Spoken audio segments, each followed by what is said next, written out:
O verdadeiro herói da Batalha de Hogwarts nunca foi Harry Potter. Mas vamos por partes. Antes da gente falar sobre a Batalha de Hogwarts, primeiro a gente precisa entender quem era Neville Longbottom dentro da história. Quando a gente conhece o Neville, ele parece um garoto completamente comum, desajeitado, esquecido, sempre envolvido em alguma confusão. Enquanto o Harry era famoso, Hermione um gênio e o Rony era o melhor amigo do protagonista, Neville parecia só mais um aluno de Hogwarts. Na verdade, ele parecia o garoto que nunca daria em nada. Mas existe um detalhe muito importante. O Neville nunca foi incompetente. Ele só nunca acreditou em si mesmo. E isso faz toda a diferença. Ele sempre foi muito bom em herbologia. Sempre teve um coração enorme. Sempre estava do lado certo da história. O problema sempre foi outro. Ele cresceu sendo comparado aos próprios pais. Os pais dele eram dois aurores extremamente talentosos, heróis da Primeira Guerra Bruxa, e o Neville carregava o peso de tentar honrar esse legado. Para piorar, a avó dele cobrava isso o tempo inteiro. Ela queria que ele fosse como os pais, e acho que isso acabou criando um menino inseguro. Não porque ele fosse fraco, mas porque ele tinha medo de nunca ser o suficiente. Muita gente fala que o Neville era covarde. Eu acho que isso é só metade da verdade. Ele tinha medo, mas não era medo de lutar. Era o medo de decepcionar. Era o medo de errar. E isso muda completamente a forma como a gente enxerga o personagem.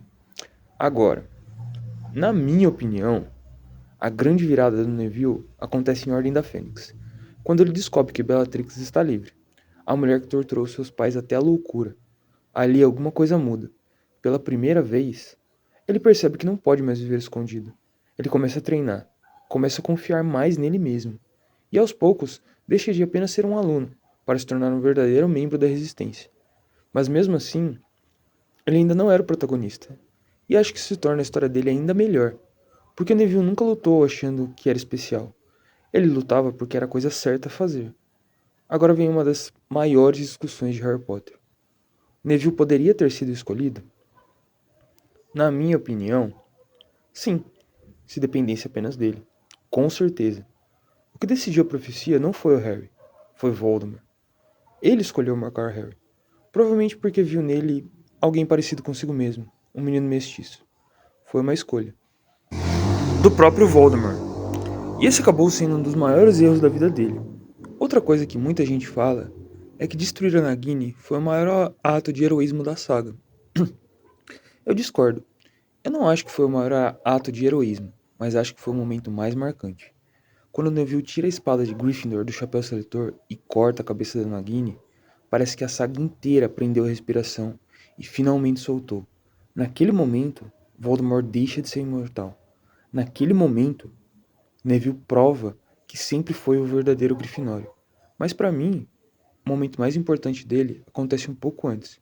Quando todo mundo acredita que Harry morreu, é o Neville quem dá um passo à frente. É ele que encara o Voldemort. É ele que mostra que a guerra não acabou, mesmo sem o escolhido, mesmo sem esperança, mesmo sabendo que poderia morrer. Aquilo, para mim, é o verdadeiro crescimento do Neville. Ele deixa de seguir os heróis. Ele se torna um. E no final das contas, eu acho que Neville teve o maior desenvolvimento de personagem de toda a saga. A gente acompanha um garotinho assustado que chorava por causa dos fantasmas de Hogwarts e termina vendo um homem que enfrentou o maior bruxo das trevas da história sem abaixar a cabeça. Isso é um crescimento absurdo. E talvez seja justamente por isso que tanta gente gosta dele. Porque o Neville representa uma coisa que o Harry nunca representou. Ele mostra que você não precisa nascer especial. Você não precisa ser o protagonista. Você não precisa ser mais talentoso da sala. Às vezes, tudo que você precisa é continuar fazendo a coisa certa, mesmo quando ninguém acredita em você. Mas essa foi a minha opinião. Agora eu quero saber a sua. Você acha que Neville teve maior desenvolvimento de Harry Potter? Ou existe algum outro personagem que supera ele?